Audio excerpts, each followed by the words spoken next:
요즘 부동산 값이 어마어마하게 상승하다 보니까 공시가도 올랐고, 그래서 이제 피부양자 탈락이 됐느냐 안 됐느냐 이러한 부분에 대한 궁금증이 좀 많은 편인데요. 오늘은 건강보험료 포탕 어떻게 계산해야 될지 그 부분에 대한 얘기를 대표님들과 나눠보도록 하겠습니다. 대표님들이 뭐 중간 배당이든 결산 배당이든 간에 배당을 좀 많이 하는데요. 금액에 상관없이 건강보험료를 전혀 납부하지 않고 있는 사람이 있어요. 이 부분에 대한 것도 오늘 같이 풀어드리도록 하겠습니다. 자, 건강보험료 상한선이 4,715만 원이라고 하는데 누군가는 1억이 넘어요. 왜 그럴까요? 네. 사업장이 여러 개로 쪼개서 세금을 줄이려고 하는 경우가 있는데 건강보험료는 여기에 전혀 대상이 아닙니다. 사업장마다 건강보험료 최고 구간을 하기 때문에 만약에 5개 사업장이 있다 그러면은 5개 사업장을 각각 구분하기 때문에 2억 3,500 정도의 건강보험료를 납부할 수도 있습니다. 예, 그 점을 모르시는 대표님들이 좀 많으신데요. 그 부분에 대한 부분을 좀 아셨으면 좋겠고요. 사대보험에 대한 보험 여율을 한번 상한선을 보도록 할 건데요. 사실 근로자라고 하면 사대보험이지만 대표님들은 2대보험이라고 하죠. 그래서 사실 국민연금하고 건강보험밖에 대상이 안 됩니다. 고용보험은 대상 자체가 아니에요. 이 가입 자체가 할 수가 없는 거고, 산재보험은 가입할 수는 있어요. 고용노동부에. 근데 가입하신 분이 0.0 몇 프로다 보니까 아예 언급 자체를 안 하도록 하겠습니다. 그렇다면 대표님들은 2대보험인데요. 국민연금으로 쳤을 때 기준소득 맥스가 503만 원까지만 월급으로 봤을 때 국민연금 부과를 하기 때문에 자기부담금이 굉장히 작아요. 복지의 성격을 띠고 있어서. 그래서 사실상 대표님들한테 이제 그 4대 보험 중에서 언급을 할 수 있다라고 하면 건강보험료를 말할 수 있는 거겠죠. 왜냐하면은 그 상한선이 굉장히 높습니다. 지금 뭐 화면에서 보시는 것처럼 건강보험료 상한선이 700만 원대고요. 장기요양을 합쳤을 경우에 어마어마하죠. 거의 780. 뭐 근로자는 거기에 반만 부담을 하니까 뭐 400만 원대이긴 하지만 대표님은 자기 사업장에서 자기가 소득을 발생하시는 거기 때문에 내가 맥스로 건강보험료를 얼마나 내느냐 780만 원이 넘습니다. 그래서 이 점을 간과해서는 안 되기 때문에 마냥 소득 그러니까 급여를 올려야 될지 아니면 배당이나 다른 컨설팅으로 인해서 세금을 절세할 수 있는 방안을 찾아야 되는지 이 부분에 대한 거는 우리 회사 팀장님들과 얘기를 나누셔야겠죠. 건강보험료 얼마나 낼까요, 대표님들? 예. 건강보험료 10년 평균 상승률이 4%라고 합니다. 단위로 적용해서 지금 보여드리는 건데, 월급으로 봤을 때 500만 원, 연봉으로 쳤을 때 대표님이 6천만 원 정도를 받고 계신다면 50년 동안 건강보험료만으로 납부하시는 금액이 3억입니다. 예. 사실 대표님들이 그 4대 보험도 그렇고요. 이런 부담 때문에 소득세 부담 이런 부분 때문에 대부분 그 500만 원에서 1000만 원의 급여를 넘는 대표님들을 많이 못 뵀어요. 그래서 대부분 4,600에서 8,800만 원 소득세 구간이 24%대에서 많이 머무르다 보니까 대부분의 대표님들이 세금 급여 신고가 500, 700, 1000만 원 구간이 굉장히 많았었습니다. 근데 건강보험료 얼마나 내는지 다른 세금은 그렇다 치더라도 건강보험료만 쳤을 때 어마어마하게 많이 내고 있습니다. 그리고 아시는지 모르겠지만 건강보험료는 매년 갱신되는 실손보험하고 똑같아요. 매년 세율이 올라가고 있습니다. 그래서 어느 부분으로 내가 소득을 분산해야 될지 그 부분에 대한 거를 잘 아셔야 될 텐데요. 건강보험료 적용 대상을 한번 보도록 할게요. 건강보험료는 직장하고 지역으로 구분하죠. 여기에서 이슈가 되는 건 뭐냐면 직장 가입자가 근로소득 외에 별도의 종합소득이 3,400을 초과했다라고 하면 3,400은 기본적으로 공제를 해주지만 그 초과한 금액에 대해서는 직장 여율인 6.86%로 건강보험료를 지역에서 또 납부를 한다라는 게 가장 큰 문제점인 거죠. 그래서 이 부분 때문에 건강보험료 계산을 어떻게 하는지 기본적인 건 대표님 좀 아셔야 될 것 같습니다. 지역 가입자는 직장 가입자와 피부양자를 제외한 모든 가입자를 저희가 지역 가입자라고 합니다. 부과는 소득, 재산, 자동차를 부과하고요. 직장 가입자는 소득 외에 별도의 어떤 재산이나 자동차에 대해서는 건보료 부과를 전혀 하지 않습니다. 그렇다면 직장 가입자의 보험료 산정의 예시를 보도록 할게요. 보수 월액을 이제 급여라고 생각을 하시면 되는데, 그 외에 별도의 종합소득이 또 이제 3,400을 초과해서 맥스 구간으로 치면 양쪽을 합쳤을 때 연간 4,200을 곱하기 2를 하니까 8,400이라는 어마어마한 돈이 1년 건강보험료입니다. 단순히 법인세 세이브하는 이 부분만 생각하실 게 아니라 이 건강보험료 절세도 같이 가져가셔야 된다. 특히 개인 사업자라고 하면은 더더욱 가셔야 되는데 이따가 설명을 드릴 거고요. 직장 가입자가 별도의 소득인 소득 월액에 대해서 건강보험료 어떻게 산정하는지 제가 보여드린 표인데요. 이자 같은 경우는 필요 경비를 떨 수 있는 게 없잖아요. 그래서 이자 발생한 금액이 그대로 평가 금액이 되는 거고, 배당은 1.1% 가산을 해서 그 평가한 금액이 소득 월액으로 산정을 하는 것이고요. 사업은 사업 종류에 따라 필요 경비가 다 다르잖아요. 그래서 그런 경비율을 뺀 금액, 평가 금액으로 잡는 거지, 그 소득 금액, 연간 금액을 건강보험료 산정할 때 반영을 하는 게 아닙니다. 그 다음에 여기서 지금 빨간색으로 근로와 연금이 표시가 되어 있는데, 여기서 말한 근로는 근로소득을 말하는 건 아니고요. 명칭은 같은데 한 달에 60시간 미만으로 일하는 단시간 근무자, 뭐 학교 같은데 이런 분들이 좀 많이 근무를 하는 편인데요. 그런 분들에 대해서 기본적인 베이스가 70%는 필요 경비를 빼주니 30%만 평가 금액으로 본다. 그래서 이러한 것들을 합산해서 그 금액을 12로 3,400은 기본공제 해주고, 그거에 대해서 건강보험료 부과를 하는 거다라고 생각을 하시면 됩니다. 피부양자의 소득 및 재산 요건을 보게 되면요, 일단 피부양자가 누군지가 궁금하시겠죠. 우리나라에서 건강보험료에 대해 유일하게 무임승차를 하고 있는 사람이 있는데, 이 사람을 일컬어 피부양자라고 합니다. 그래서 피부양자는 어떤 사람이냐? 근로자, 직장 생활하는 근로자 밑에 있는 사람을 말하는 거라서, 대표님도 사실은 급여를 발생하시니까 근로자에 해당이 되시는 거잖아요. 대표님의 배우자님, 대표님의 자제분들이 이 피부양자의 요건에 들어간다 생각하시면 되는데, 이 피부양자의 소득 요건이 3,400을 초과하면 안 된다라는 거, 그리고 사업자 등록증이 일단 기본적으로 있으면 무조건 피부양자가 탈락이에요. 그래서 사업자 등록증이 없는데 연간 소득이 500 이하이다 라고 하시면은 소득 요건을 충족을 해서 피부양자가 가능하다라는 거고요.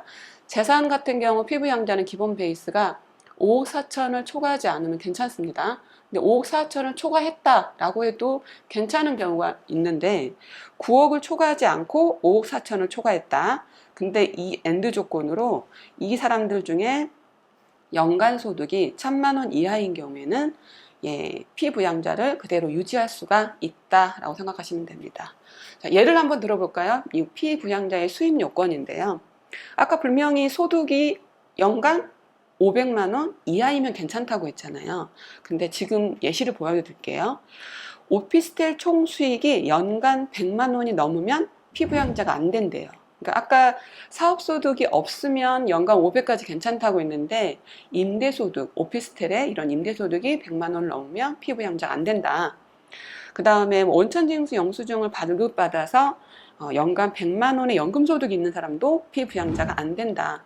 여기서 말하는 원천징수 영수증을 말하는 거는 보험회사에서 하고 있는 연금은 비과세고요. 그 외에 연금소득을 5대 공적연금 이런 것들을 말한다고 생각하시면 되세요.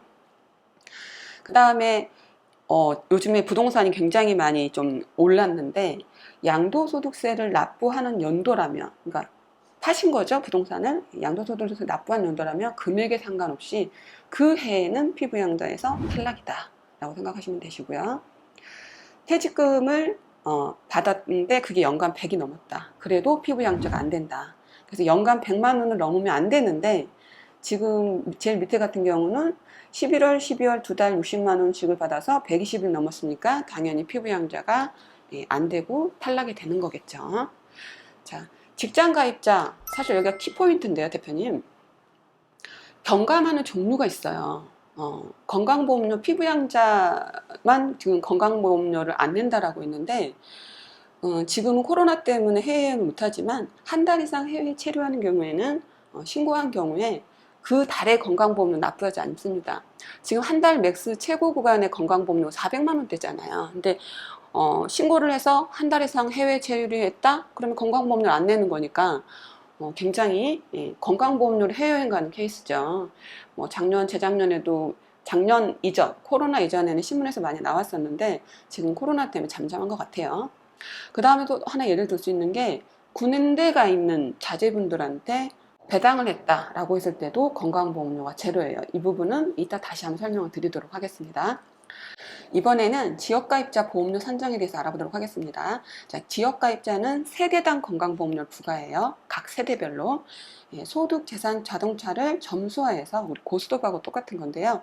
등급을 매겨요. 그래서 그 등급당 몇 점이 나오면 그 점수를 합산해가지고 건강보험료를 부과하는 게 지역가입자입니다. 지역가입자의 보험료 정산 시기를 볼까요?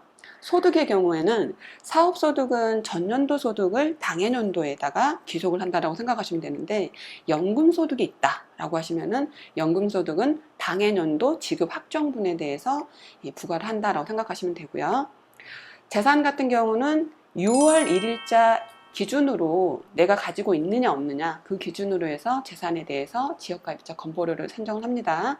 그 지역가입자도 마찬가지로 아까 직장 가입자처럼 건강보험 경감이 약간 비슷한데요. 제가 하나 더 이제 소스를 드리자면 해외 나가기도 싫고 나는 어쨌든 건강보험료를 안 내고 싶은데 방법이 하나 있느냐? 예, 하나 있습니다.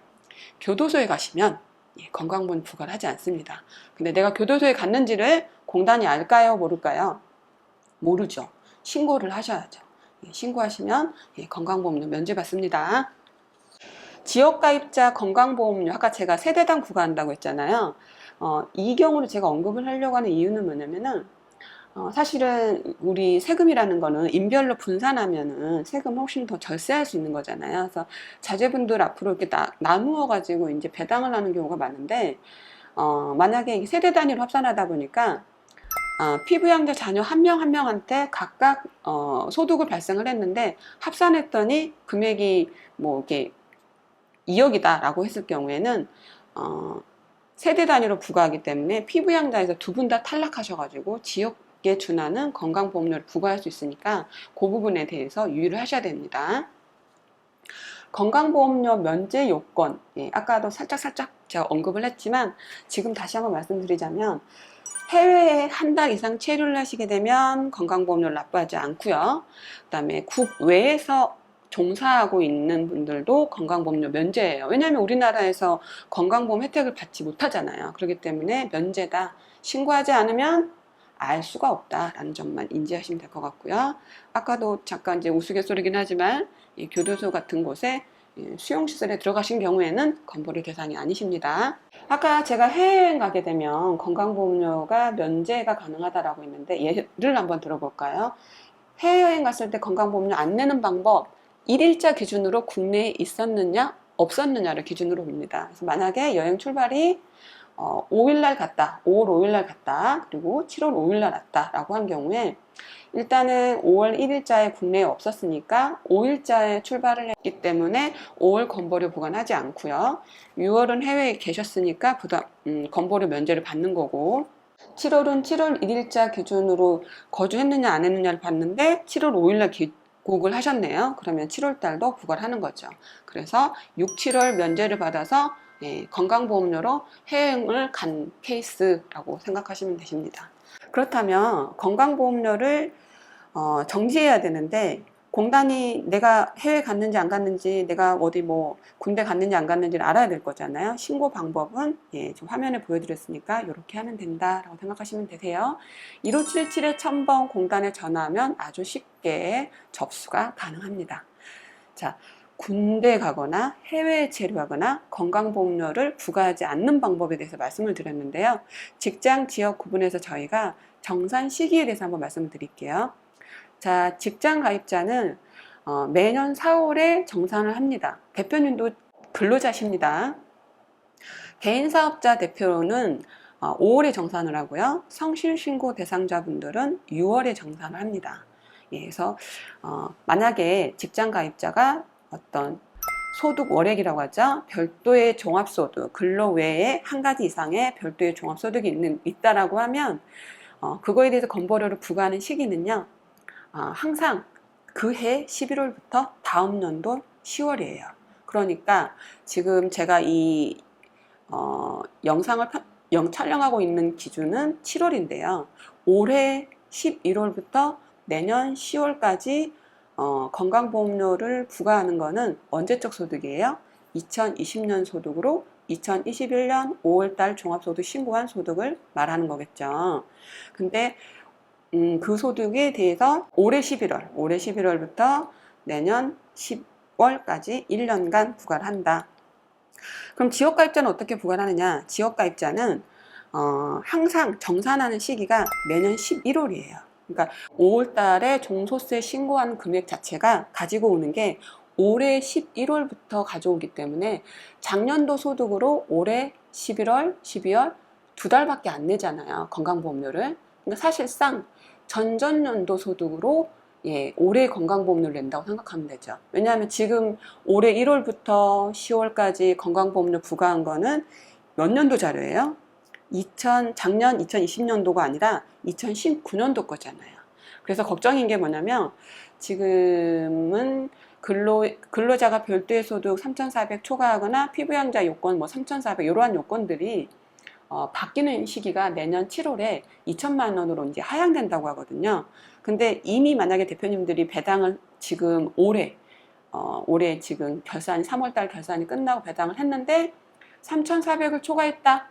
그러니까 2천만 원 초과했다라고 하면은 건강보험료가 내년 그러니까 2022년 7월부터 조금 올라갈 수 있어요. 근데 그거에 대해서 오해의 소지는 없으셨으면 좋겠어요. 왜냐하면 모든 세법이 바뀌는 거는 지금부터 바뀐다라고 하는데 건강보험료는 정산시기 끌고 오는 시기가 전전년도 이런 식으로 되다 보니까 가끔 불복하는 경우도 있다고 하는데 다 부인당합니다. 이길 수가 없어요. 법망 자체가 그렇게 돼 있다 보니까.